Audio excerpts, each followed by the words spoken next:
Sayang nga lang, kahit icy ang green siya, sa ilalim ng batong ito, may isang cotton crack, natatakpan ito ng bahaging, hindi pa nabubuksan. Mga 40 million lang ang halaga nito. Kung tataasan pa ang bid, wala nang kikitain dito. 9 million, 9.5 million, 10 million.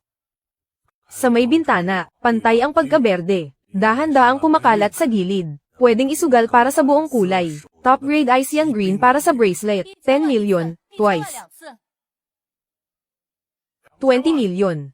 Hindi pa ba kikilos si Joe Dafoe? Itong icy ang green. Makukuha na naman ni Gio Wenlong. Tingnan mo yung baboy na yon. Hindi man lang nagpapanggap. Hindi man lang lumapit para tingnan ang bato. Baka tanggap na niya ang kapalaran niya. 20 million, once. Akala ko pa naman ngayon, makakapanood ako ng magandang palabas. Nagsalita lang ng matapang, pero sumuko na bago pa magsimula. 20 million, twice. Hayaan na natin si Joe Dafoe. Bihira lang itong icy ang green. 25 million. Kung magagawang bracelet ang batong ito, kikita ng at least 40 million. 30 million. Hindi ka pa rin kikilos. Hinihintay mo ba akong maubos ang pera ko? Huwag kayong mag-alala, Joe Dafoe. Walang kikitain sa batong ito. Manood lang kayo sa akin. Sana hindi ko makita ang bangkay mo. 30 million, once. Hindi na pwede. Ito na ang lahat ng pag-aari ko. Hay, wala talagang laban. Ang mga ordinaryong tao, sa mga big boss na ito, lahat ng magagandang bato, nakuha na nila. Hindi ito pwede. Umaasa pa rin ako sa'yo.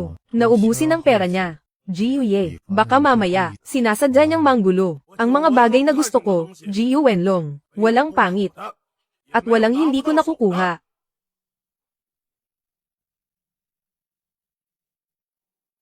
$30.01 million. Baboy. Naiintindihan mo ba? Ito ay isang high-end na subasta ng Jade. Sino ba ang katulad mo, na nagdadagdag ng 10,000? Nakakatawa talaga. Bakit hindi siya magdagdag ng piso-piso? Ang mga Chinese ay talagang mahirap, walang alam sa mundo. Ang pinapahiya mo ngayon, ay hindi lang ang sarili mo, kundi pati na rin si Foye. Sa mga hindi nakakaalam, iisipin nilang ang pamilya ni Foye, ay hindi man lang makapaglabas ng ilang 10 milyon, 35 milyon. Nakita mo na. Ganito dapat magdagdag ng presyo. 35.01, Wang Chen. Ako, si Joe Dafoe, ay hindi kayang mapahiya ng ganito. 35 milyon, isa. Foye, huwag kang magalit. Itong baboy na ito, ay hindi pa nakakita ng ganitong eksena. Ang utang niya sa akin noon, ay hindi man lang umabot ng 400,000. Tama si Miao Miao. Muntik na siyang ibenta ng pira-piraso. Dahil sa 400,000, 35 milyon, kahit hiwain pa siya. Hindi pa rin sapat. Ang hindi niya pag-ihis sa salawal, ay maganda na. Foye. Huwag mo na siyang pahirapan. Bigyan mo na siya ng mabilis na kamatayan. Sayang, ang mga taga-Myanmar na ito ay talagang tanga. Sana ay, naubos pa natin ang pera niya. Ngayon, kailangan nating, hayaan siyang magsaya muna. 35 milyon, dalawa. Jiuye, huwag kang magsalita ng tapos. 35 milyon, tatlo, benta. Congratulations, Jiuye, sa batong ito, mabibigo pa ba ako? Hiwain.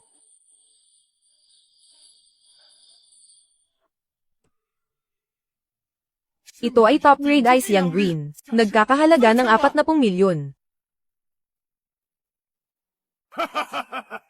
Sumuko ka na, Foye. Sa pagkakataong ito, talagang niloko ka ng baboy na ito. Kumita ka lang ng 5 milyon. 5 milyon. HMPH. Alam mo ba na kung ikaw, mula sa mga daliri ng paa, dudurugin ko ng pira-piraso at ipapakain sa mga aso. Hindi pa rin sapat yan para mapawi ang galit ko. Boss Dafoe, nakakasama sa kalusugan ang magalit. May edad na kayo, kaya dapat ingatan nyo ang katawan nyo. Huwag kang masyadong mayabang. Kahit natalo ako sa pustahang ito, mababawi ko rin yan sa lalong madaling panahon. Ang lakas ng loob mong sampailan ako, Joe Dafoe. Kapag nakuha ko na ang gusto ko, ang sampal na ito, ibabalik ko sa'yo ng libo-libong beses. Boss Dafoe, kakagsimula pa lang ng auction. Ang pagdedesisyon kung sino ang panalo ngayon, ay masyado pang maaga. Jiu Wenlong, kumita na ng hindi bababa sa 15 milyon. Hindi mo man lang tinitingnan ang mga bato. Paano ka mananalo? Hoy, baboy, gusto mo bang manloko ng tao? Kahit papaano umarte ka naman ng maayos. Ganito, ipapahiram ko sa iyo ang flashlight na to. Maganda tong gamitin pang uri ng bato. Boss Jiu, mag-ingat po kayo. Luma na ang flashlight na yan. At malapit na yang masira. HMPH. Masira. Ang mga gamit ko, ni Jiu Wenlong, ay puro pinakamataas na kalidad. Paano ito masisira? Puro ka lang kalokohan. Boss Dafo, pinapayuhan ko kayo. Linisin nyo na ang bakuran nyo. At itapon ang basurang yan sa mga aso. Boss Dafo, kung mabaygo man ako, hindi nyo na kailangang mag-utos. Ako na mismo, si Wang Chen, ang tatapos sa buhay ko. Tatapusin ang buhay. Ipapadala kita sa minahan para magtrabaho hanggang sa malumpo ka. Pagkatapos, pira-piraso kitang hihiwing para aipakin sa mga aso. Huwag kayong mag-alala, boss. Bukod sa malaking pustahang ito, kaya ko pa ring magbigay sa inyo ng walang katapusang kayamanan. Diyos ko, bago ka magsalita ng patapos, manalamin ka muna. Boss Dafo, hindi kaya. Naniwala kayo sa mga kalokohang ito, kaya nyo iniligtas ang baboy na to. Ang mga negosyo ko, hindi mo na kailangang pakialaman. Nagbibigay galang lang naman ako sa nakatatanda. Hay nako, masyado talagang mabait si Boss Dafo. Ang mga cute na baboy na tulad niya, kailangan munang katayin at ibenta, para mapakinabangan ng husto. Tama ba, mga kasama? Oo. Ang mga desisyon sa teritoryo ko, wala sa lugar, para husgahan ng mga tulad nyo. Bantayan nyo ang mga dila nyo. Mga Ginoo, kung wala na kayong ibang gustong sabihin, ituloy na natin ang auction. Ang ikatlong item, mula sa minahan ng Moanji, 12 milyon, 12 milyon, ikatlong beses. Congratulations, Jiuye. Ikalimang item sa auction, 45 milyon. Congratulations, Jiuye. Ngayong araw, talagang panalong panalo si Jiuye. Si Jiuye. Magkano na ba ang nagastos niya? 200 milyon. Top grade glass type na puno ng laman. Nagkakahalaga ng 55 milyon. Ang galing talaga ni Jiuye. Glass type na naman. Kumita na siya ng 40 milyon. Ganito na ang sitwasyon. Yung baboy na yon, matigas pa rin ang mukha. Ang galing niyang magpigil ng kaba. May ihina yata sa takot. Sa tingin ko, natulala na siya sa takot kay Jiuye. Hindi na nga lumalaban. Oh, Foye, nandito ka pa pala. Akala ko umalis ka na. Bakit wala man lang akong narinig na ingay mula sa inyo? Salamat sa'yo, baboy. Kung wala ka, sa lugar na to, hindi talaga sigurado kung makukuha ko to. Ngayon palang nagbibigay ka na ng acceptance speech. Mag-ingat ka, baka mapahiya ka mamaya. Baka bugbugin kita hanggang hindi ka na makilala ng nanay mo. Oh, nananaginip ka pa rin. Kakaunti na lang ang natitirang bato. Bakit? Iniisip mo pa rin ba na makakabawi ka gamit ang mga yan? Ikaw na baboy ka. Kahit taga-cheer hindi mo magawa ng maayos. Para kang tuod dyan. Kahit nanalo ako, parang wala lang. Foye, tama ba ako? Susunod. Susunod na item.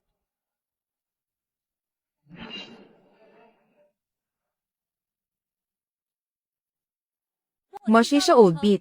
Off-cut stone. 1 minuto lang ang limit bawat tao para tingnan.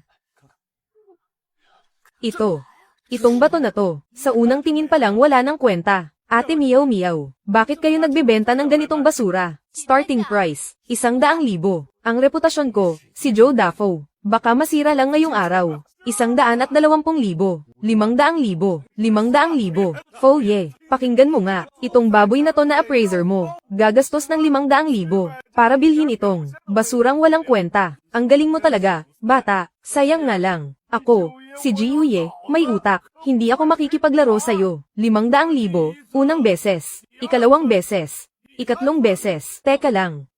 Bakit? Gusto mong bawiin? Nababaliw ka na ba, baboy? Saan mo ba akala ang lugar na to? Isa itong auction. Hindi mo pwedeng bawiin ang sinabi mo ng ganoon lang. Kung nagbid ka at hindi nagbayad, mamamatay ka pa rin. Hindi, sa tingin ko, dapat pa rin nating bigyan ng lahat ng karapatang magbid ng patas. Patas na bidding. Akala mo ba, may gagaya sa'yo, na itataya ang buhay nila, sa isang piraso ng basura? Masyado ka yatang nanonood ng mga drama. Akala mo ba talaga makakakuha ka ng maganda, sa harap ng napakaraming eksperto? Ang balat ng batong ito ay magaspang, walang buhangin at walang kulay. May mga dumi pa nga. Sino ang makikipag-agawan sa kanya para sa basurang ito? Huwag mong sabihin. Medyo matagumpay pa rin siya. Kahit paano, naitaas niya ang halaga niya mula 400,000 hanggang 500,000. 500,000, unang beses. Dapat malinaw sa'yo, kapag hiniwa ang batong ito, mamamatay ka. Huwag kayong mag-alala, Boss Dafo. Hindi lang ito hindi babagsak. Tataas pa ng husto ang halaga nito. Bilib talaga ako sa'yo. Ang tigas ng mukha mo. 500,000. Pangalawang beses. Lahat kayo. Hindi ako nagsisinungaling. Talagang tataas ang halaga ng batong ito kapag hiniwa. Binigyan ko kayong lahat ng patas na pagkakataong makipagkumpetensya sa akin. Kung hindi kayo magbibid, huwag kayong magsisi.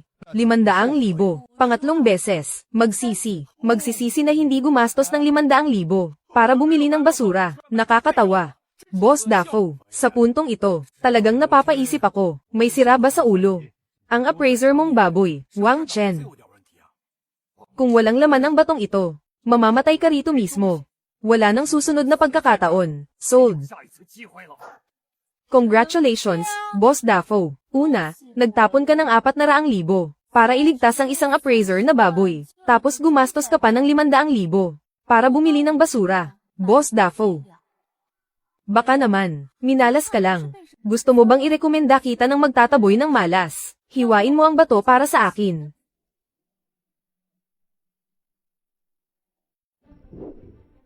Hindi ako naghihiwa ng basura para sa isang baboy. Pag-isipan mong mabuti. Baka ito na ang pinakamahal na bato na mahihiwa mo sa buong buhay mo, Boss Dafo. Nanghihinayang akong mamatay siya. Paano kung putulin natin ang mga kamay at paa niya at gawin siyang palamuti? Sayang nga lang. Masyadong mahal ang presyo ng piasong ito. Isang palabas. Isang palabas na susunog sa buong minahan. Ano sa tingin mo, Boss Dafo? Baboy.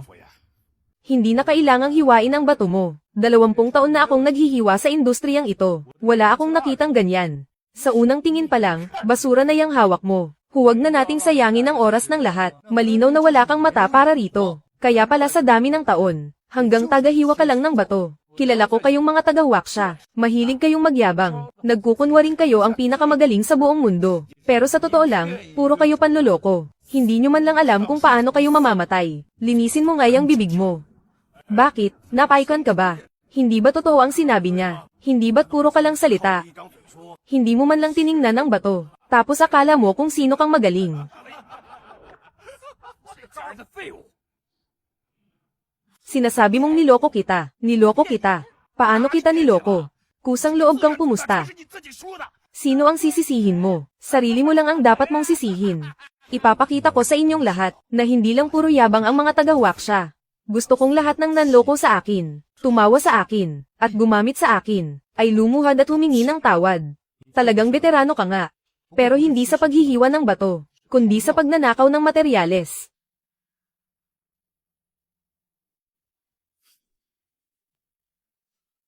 Ang lakas ng loob mong magnakaw sa mismong harapan ko.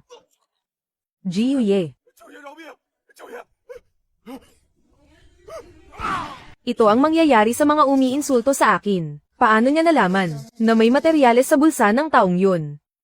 Hoy, Pogi, bakit hindi ka nalang sumama sa akin? Kung mapapaligaya mo ako, ililigtas ko ang buhay mo. Akong si Wang Chen, hinding-hindi, ibebenta ang sarili ko.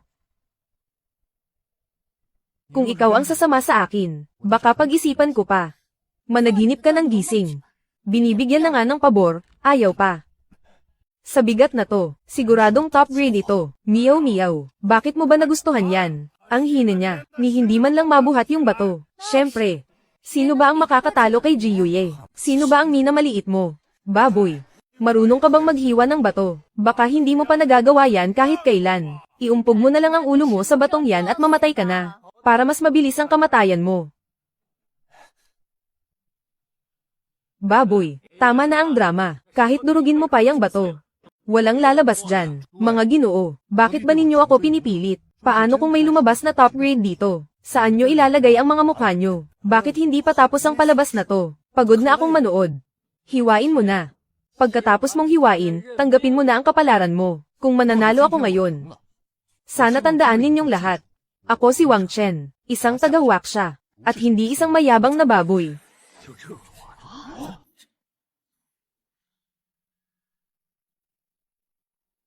Hindi. Imposible to. Nakita ko na yung basurang bato na yan. Ang pangit ng balat. Paano magkakaroon ng ganyang kagandang materyales? Imposible. Imposible to. Hindi kaya ito ang maalamat na violet. Kahit si Jiyo Wenlong hindi ito napansin. Ano naman kaya ang makikita ng batang ito? Kung totoo nga, tayong lahat na nandito, ay talagang napakaswerte. Ang basag na batong ito, paano magkakaroon ng violet? Tingnan nyo. Ang kulay ube ng batong ito ay buo at hindi sabog, makinis at hindi lumulutang. Pantay ang kulay na parang tubig. 10 sa 9 ay kahoy. Ang violet ay likas na mahirap magkaroon ng magandang kalidad.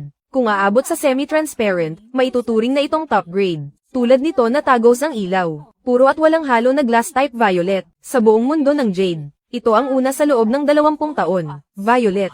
Totoo nga itong violet. Ganito kalaking glass type violet, nagkakahalaga ng higit sa 100 milyon. Ang batang ito ay talagang sinuwerte. Sino ka ba sa akala mo, babae? Sabi mo glass type violet ito.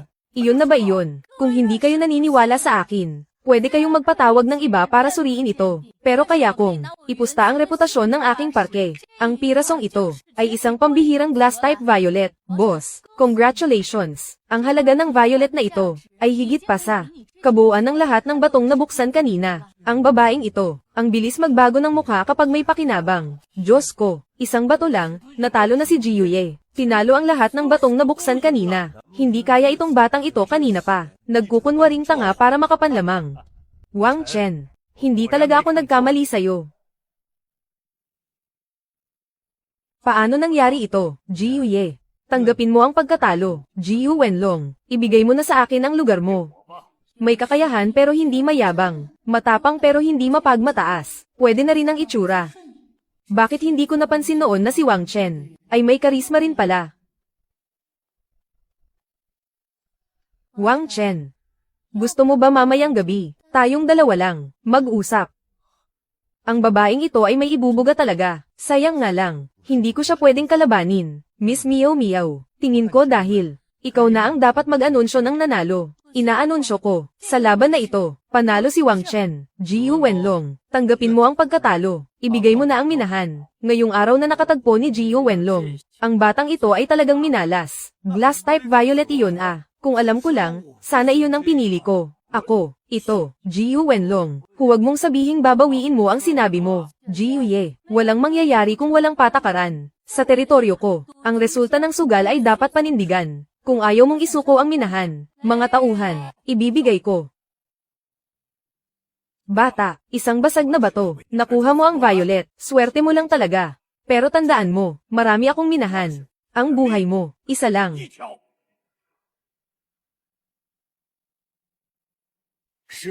Sinong nakakaalam kung ang batang ito ay may totoong galing, o puro swerte lang? Kawawa naman si Jiyu Wenlong, isang auction, natalo ang pinakamagandang minahan. Bata, nakikita ko na hindi ka man lang gumamit ng ilaw. Paano mo nalaman kanina na ang batong ito ay glass type violet? Oo nga, ginamit ko ang mga mata ko. Nakikita ko na puro swerte ka lang. Naloko mo si Joe Dafo, pero hindi mo ako maloloko. Sabi ko na nga ba, paano siya magkakaroon ng sariling galing? Galing para makakuha ng top grade violet. Oo nga, sa mundong ito, may X-ray vision ba siya? Jiyuye, paano mo nalaman na sa mundong ito, walang ibang paraan para suriin ang bato? Sabi na nga ba, wala ka talagang galing. Ngayon ginagamit mo ang mga salitang ito para palusutan ako. Joe Dafo, hindi ako papayag. Gusto kong makipagpustahan ulit sa'yo. Mukhang sinasadya ng batang ito na inisin si Jiyu Wenlong. Mukhang may galing din siya. Kung mapapasailalim ko siya, bakit ganitong makatingin sa akin ang babaeng ito? Baka may gusto siya sa akin. Ang ganitong ahas na maganda, hindi ko kaya. Ang batang ito, siguradong sinwerte lang. Isang taong umaasa lang sa swerte. Matatalo ba niya ako? Isang minahan lang naman. Marami ako niyan. Bata, matapang ka pa bang makipagpustahan sa akin? Isang beses pa, siguradong matatalo siya ng husto. Longge, natalo na ang isang minahan. Ano pa ang gusto mong ipusta? Hindi ka ba natatakot na matalo ang lahat ng ari-arian mo? Paano ako sisuko dahil lang sa isang minahan? Sa ganitong magandang pagkakataon. Anong pagkakataon? Pagkakataon na patayin kayo. Bata, matapang ka bang magpatuloy sa pastahan? Ano ang ipupusta? Magpustahan pa rin tayo sa bato. Pero, kailangan nating palitan ang pusta. Walang kwenta kung isang minahan lang. Ipusta natin, lahat ng minahan sa ilalim ng pangalan natin. Kumagit na ang malaking isda. Lahat ng minahan, pero ako. Naalala ko na, wala kang pera. Kung ganun, ipusta na lang natin ang kanya. Ito, huwag na lang kaya. Hindi pa sapat, mukhang hindi sapat ang pusta. Hindi ka ba interesado? Paano kung ganito? Itataya ko ang lahat ng ari-arian ko. Ano sa tingin mo? Sige, tinatanggap ko ang pusta mo. Mabilis ka kausap. Pero, kung ako lang ang magtataya ng lahat, medyo hindi naman yata patas. Joe Dafoe, ano sa tingin nyo? Syempre naman. Tama ba, Joe Dafoe? Ang magandang palabas ay nagsisimula pa lang. Maghanda ka na. Ituloy ang sugal. Baka nababaliw na siya. Tsamba lang yung una. Sa pangalawa, siguradong talo na siya. Ang mayabang, laging talo. Tawagan nyo na ang punerarya. Maghanda na kayong magligpit. Ayos lang. Huwag kang mag-alala sa akin. Alam ko ang ginagawa ko. Sino? Sinong nagsabing hawakan mo ang kamay ko? Bata, akala mo ba hindi ko nakikita? Babae lang ang hanap mo. Pero, ang isang babaeng kasing ganda niya, syempre sa akin mapupunta bilang panalo. Ang kamay ni Jiho Wenlong. Baka ayaw mo na yata. Hindi pa ako nakakapag-isip. Alam ko na. Long. Anong klaseng galing yan kung babae lang ang kaya mong apihin? Paano kung ganito? Pipili ako ng isang bato sa kasino. Kung ang halaga nito ay mas mababa sa nauna ko, panalo ka. Kung hindi, mawawala lahat ng yaman mo. Dahil matigas ang ulo mo bata, pagbibigyan ko ang gusto mo. Kapag natalo kita, at nakuha ko na ang lahat ng yaman ni Joe Dafoe, pagkatapos kong pagsawaan ang babaeng ito, isasama ko siya sa hukay mo. Kung ganyan ang sinasabi mo Jiho Wenlong, parang pinagsama mo na kaming dalawa, sa iisang laban. Wang Chen, ano sa tingin mo? Wang Chen, bibigyan kita ng huling pagkakataon. Kung matalo ka, lahat ng balang ito, ay mauuna pa sa resulta ng laban, na bumaon sa katawan mo. Hawak ko ang kapangyarihan. Kahit gatlanggan pa yan, hindi ako takot. Nasira na yata ang ulo ni Joe Dafoe. Ibinigay ang lahat ng yaman. Sa isang taong umaasa lang sa tsamba. Sa kamay ng isang bata. Sa tingin ko kahit si Joe Dafoe, hindi na rin makakaligtas ngayon. Si Jiho Wenlong ngayon, ay magiging pinakamakapangyarihang tao sa buong Myanmar. Sige, kung manalo ako, sana payagan niyo ako na gawin ang gusto ko kay Jiho Wenlong. Ang lakas ng loob mo. Naglakas loob ka pang magbigay ng kondisyon sa akin. Sige na nga, pagkatapos mong manalo, bahala ka na sa kanya. Ang batang ito, ano bang pinapalabas niya, na siya'y isinilang muli, para yumaman sa Myanmar. Pati si Joe Dafoe nakikisakay sa kalokohan niya. Talagang walang alam. Sa ganitong sitwasyon, mas mahalaga pa ang reputasyon kaysa sa buhay. Jiho Wenlong, baka akala niya siya ang bida, sa isang pelikula.